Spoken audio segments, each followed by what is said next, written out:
Kak Sardi kehilangan konsentrasinya. Serangan dari demit anak buah Andaka berhasil membuatnya jatuh dan tersungkur. Suasana di Alas Mayit semakin mencekam.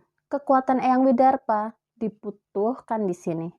Aku menarik keris Raga Sukmaku dan merapalkan mantra yang diturunkan oleh leluhurku.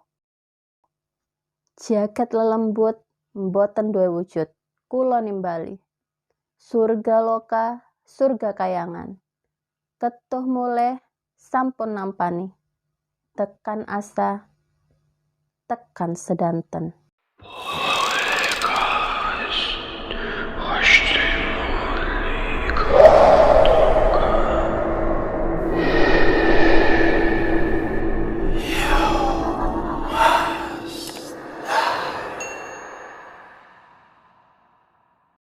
Hai, aku Santi. Untuk kalian pecinta horor, yuk gabung ke channelku. Akhirnya kita udah sampai ke part 7 di cerita Gending Alas Mayit. Cerita Kak Diosata kali ini akan diberi judul dengan Pagelaran Tengah Wengi. Dan kali ini aku akan masuk lagi dari sudut pandang Danan. Oke, tanpa basa-basi lagi, kita langsung masuk aja ke ceritanya. Suara gamelan yang mendayu-dayu terdengar begitu sangat indah. Tetesan air yang jatuh ke sendang membuat suara itu terlalu nyaman untuk didengar. Namun sayangnya, suara ini berasal dari demit-demit di Alas Mayit. Indahnya suara gamelan itu memancing seluruh makhluk di Alas Mayit untuk berkumpul di sini. Mulai dari pocong, makhluk raksasa bertumbuh besar, hingga mayat-mayat dengan tubuh yang tak berbentuk menyaksikan kami dari seluruh penjuru hutan. Seolah menyaksikan suatu pertunjukan. Aku dan Cahyo sudah bersiap menyerang dua manusia penyebab semua kutukan ini, Pak Kades dan Aswangga. Namun, serangan kami terhenti oleh sebuah kekuatan yang berwarna hitam pekat. Dan itu muncul dari Aswangga yang menghadang kami. Hei, Aswangga, untuk apa kamu menjual dirimu pada setan-setan laknat itu? Tanya aku yang masih berharap Aswangga masih bisa diselamatkan. Untuk apa? Kekayaan, kekuatan, dan hidup abadi. Tentu saja untuk itu semua. Saat ini, tidak ada satupun dari kalian yang bisa mengalahkanku. Aku heran, mengapa Aswangga bisa menjadi percaya diri seperti itu? Danan, lihat. Bukannya itu anak buah Aswangga? Tuh, ucap Cahyo sambil menunjuk ke setumpukan mayat yang dipersembahkan di sebuah candi. Dan kowe, anak buahmu sendiri kamu jadiin tumbal. Cahyo merasa emosi dengan perbuatan Aswangga. Itu salah kalian. Kalau kalian tidak mengacau, aku tidak perlu menumbalkan mereka untuk mendapatkan kekuatan ini. Aswangga memamerkan dirinya yang diselimuti kekuatan hitam. Hadapi aku. Akan kuhabisi kalian satu persatu. Suara gamelan mengiringi mulainya serangan Aswangga kepada kami. Sebuah pukulan mengarah kepada Cahyo hingga membuatnya terpental. Aku mencabut kerisku dan menusukkan kepada Aswangga. Namun, tak sedikit pun dari ujung keris itu masuk ke dalam tubuhnya yang malah dibalas dengan tendangan yang melemparkanku tak jauh dari tempat Cahyo tersungkur. Kamu mengorbankan nyawa anak buahmu cuma untuk kekuatan seperti ini. Tantang Cahyo sambil membersihkan darah yang menetes dari mulutnya. Udah Cahyo, kamu istirahat dulu aja. Aswangga, biar aku yang hadapi. Enggak, Danan. Aku butuh pemanasan. Cahyo merapalkan sebuah mantra, merubah kedua tangannya menjadi tangan raksasa besar, dan segera menyerang Aswangga. Sombong sekali kalian.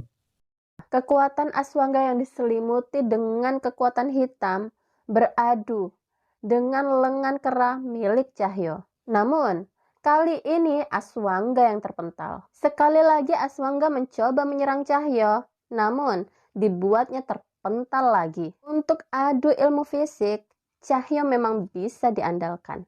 Hampir semua serangan Aswangga dibuat terpental oleh Cahyo. Brengsek, tidak mungkin kekuatanku kalah. Ucapnya yang disusul dengan pukulan berikutnya oleh Cahyo. Menyerah saja, kekuatanmu itu tak mungkin bisa untuk mengalahkan kami. Sombong kalian, sudah berapa tumbal yang kalian berikan untuk kekuatan itu? Aku akan memberi lebih.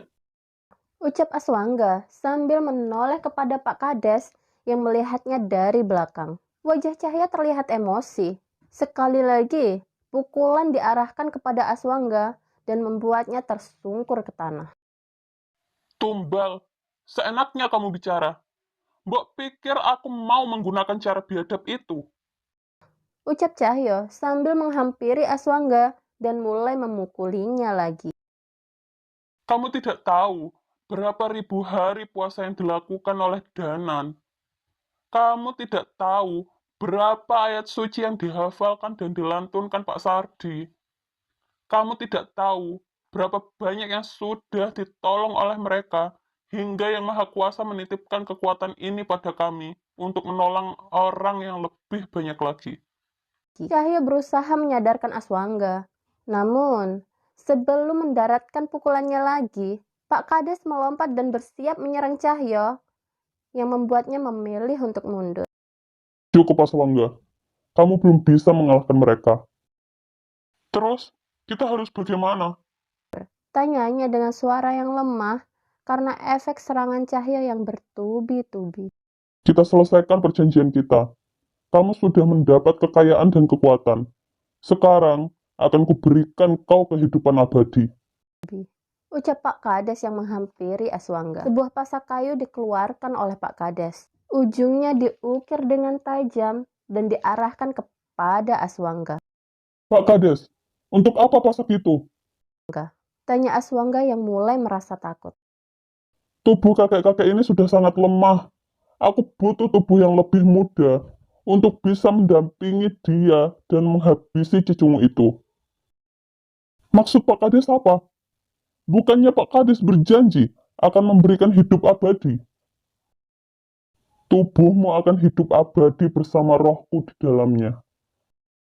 Ucap Pak Kades yang segera menusukkan pasak ke jantung Aswangga yang tak bisa melawan. Aswangga meronta kesakitan. Ia merayap di tanah dan menggapaikan tangannya kepada kami.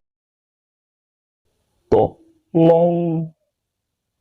Suara rintih keluar dari mulutnya yang disusul dengan darah hitam yang bermuncratan. Suara gong terdengar dipukul berkali-kali, menandakan mulainya peperangan. Setan wanita berbaju kebaya menghampiri Pak Kades dan menarik roh keluar dari tubuh kakek tua itu.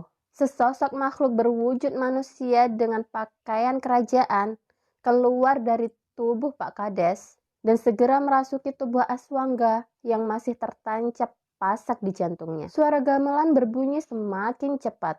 Di tengah-tengah sendang, terlihat roh Laksmi mulai menari. Mas Danan, suara ini? Benar Pak, ini gending alas mayit. Ucapku sambil mengeluarkan tabuh waturingin. Sebenarnya, aku penasaran dengan gong besar di tengah sendang. Suara gong yang terdengar oleh kami bukan berasal dari gong itu. Sampai akhirnya, aku tersadar bahwa gong itu berdiri di atas sebuah batu yang menyerupai akar pohon.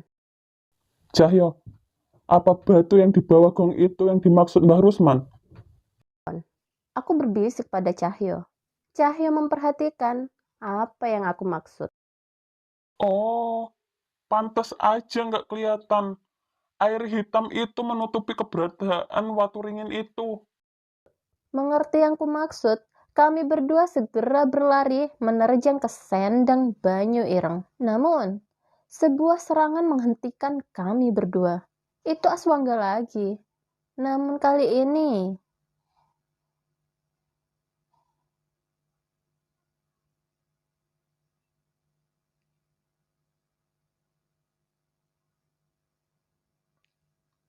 ada bunyi-bunyi guys.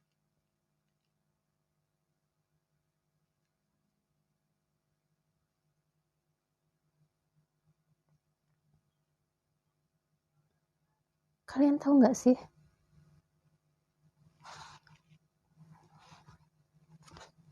Gue teks itu jam 1, woy. Jam 1 malam.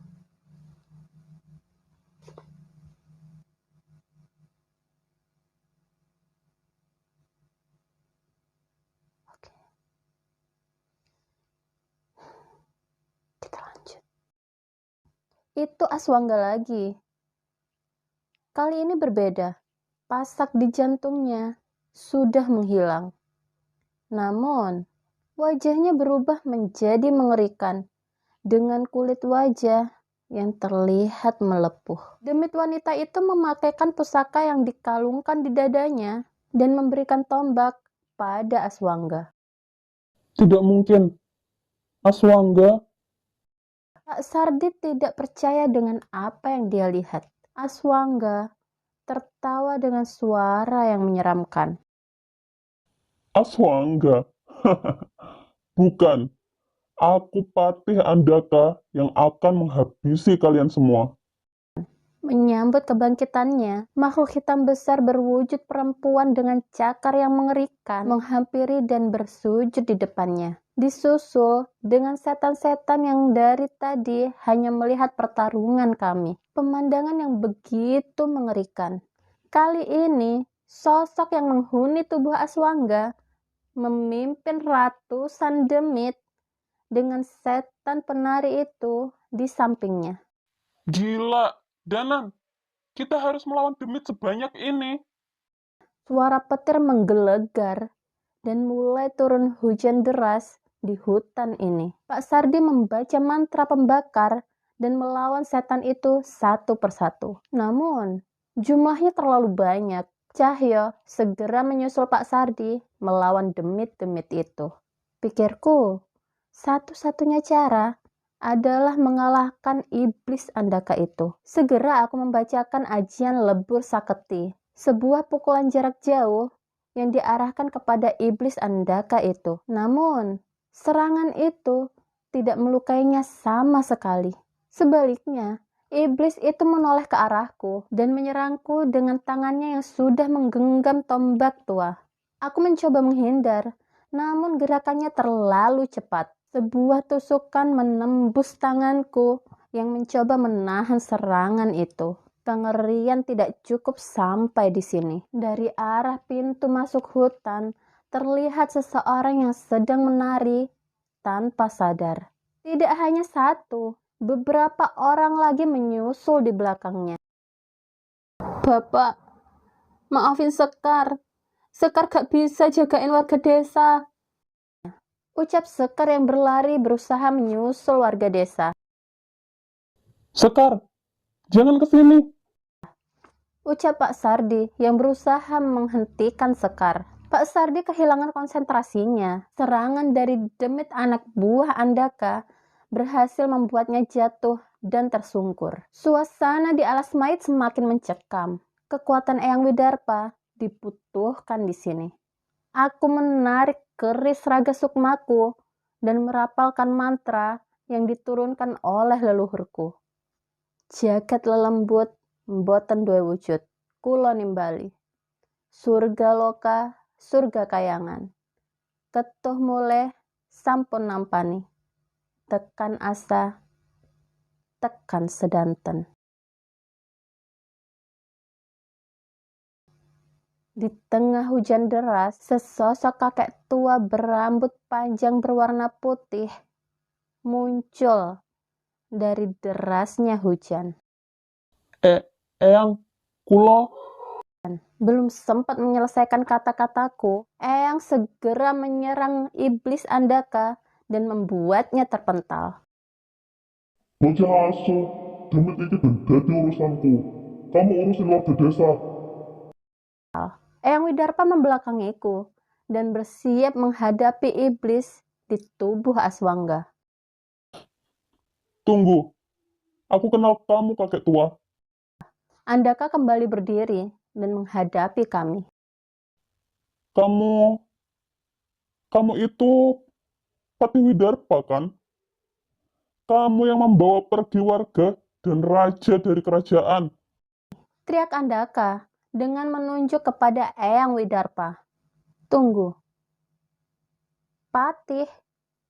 Jadi, Eyang Widarpa adalah patih yang menyelamatkan raja dan warga dari pemberontakan. Seketika, aku teringat sebuah benda yang dititipkan oleh Pak Le. Dan ternyata, bentuk kalung itu tidak jauh berbeda dengan kalung yang dipakaikan oleh setan penari itu kepada Andaka. Eyang, apa itu benar? Tanya aku kepada Eyang yang tidak merespon dengan ucapan Andaka. Bukan urusanmu, bocah asu. Pergi. Masalah yang lebih besar ada di belakangmu.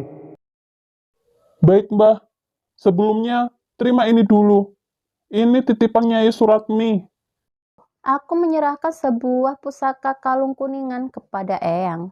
Ia terlihat mengenalinya dan segera memakainya. Hal aneh terjadi. Tubuh Eyang Widarpa kembali tegak. Tubuhnya terlihat menjadi lebih muda, layaknya seorang patih kerajaan yang dapat diandalkan. Jadi, itu benar. Eyang Widarpa seorang patih. Tanya aku sambil sedikit tersenyum. Eyang Widarpa melihat dirinya yang berubah, namun ia kembali melepas kalung itu dan melemparkannya kepadaku. Aku orang butuh. Tanpa Nyai Suratmi, aku lebih suka dengan wujud ini. Ucapnya yang segera mengayunkan cakarnya ke wajah busuk iblis reinkarnasi Andaka itu. Eyang Widarpa terlihat bisa mengimbangi patih Andaka. Aku sedikit tenang dan meninggalkannya. Cahya, serahkan tabuh Waturingin pada Sekar dan tahan demit-demit itu. Biarkan Pak Sardi menggunakan geni Baraloka kepada mereka. Cahyo memukul keras ke arah tanah dan mengambil jarak dari makhluk-makhluk itu. Tanpa banyak bicara, mereka melakukan apa yang aku perintahkan. Hati-hati Danan, lawanmu perempuan, jangan lengah.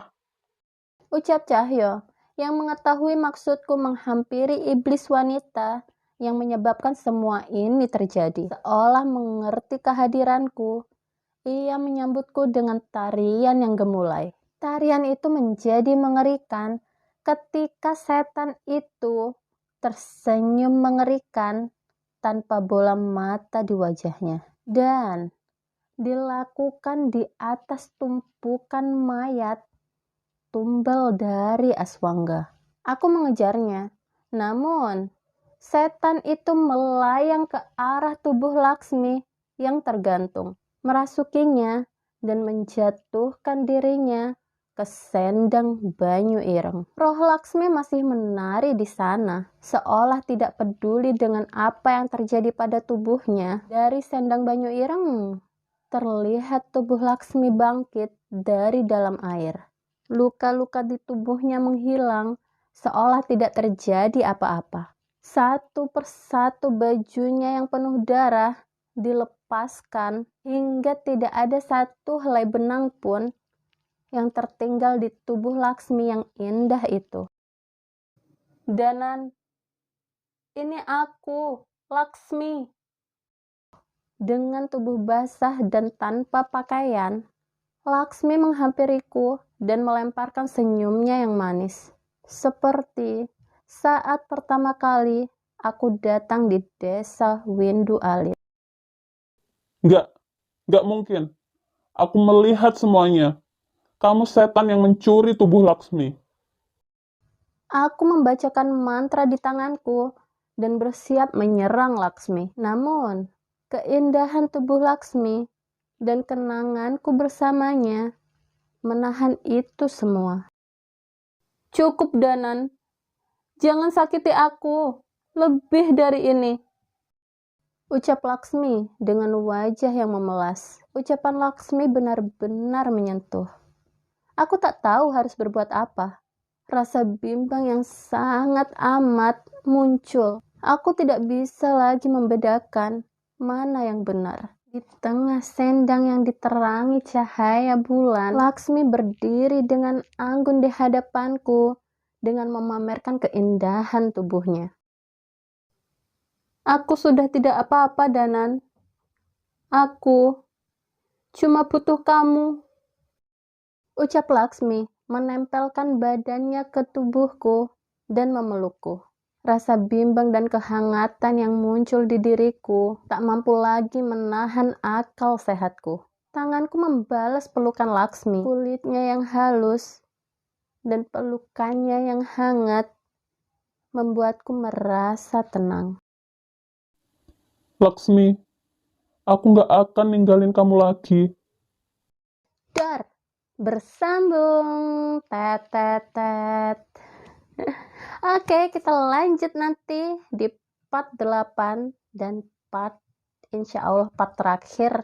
Oke, untuk kalian yang suka dengan cerita-cerita yang aku bawain, jangan lupa klik subscribe-nya plus loncengnya, jangan lupa jempolnya, dan klik share ke semua sosial media kalian dan teman-teman kalian supaya membantu channel aku untuk berkembang. Terima kasih, thank you, matur nuwun. Aku Santi, pamit undur diri.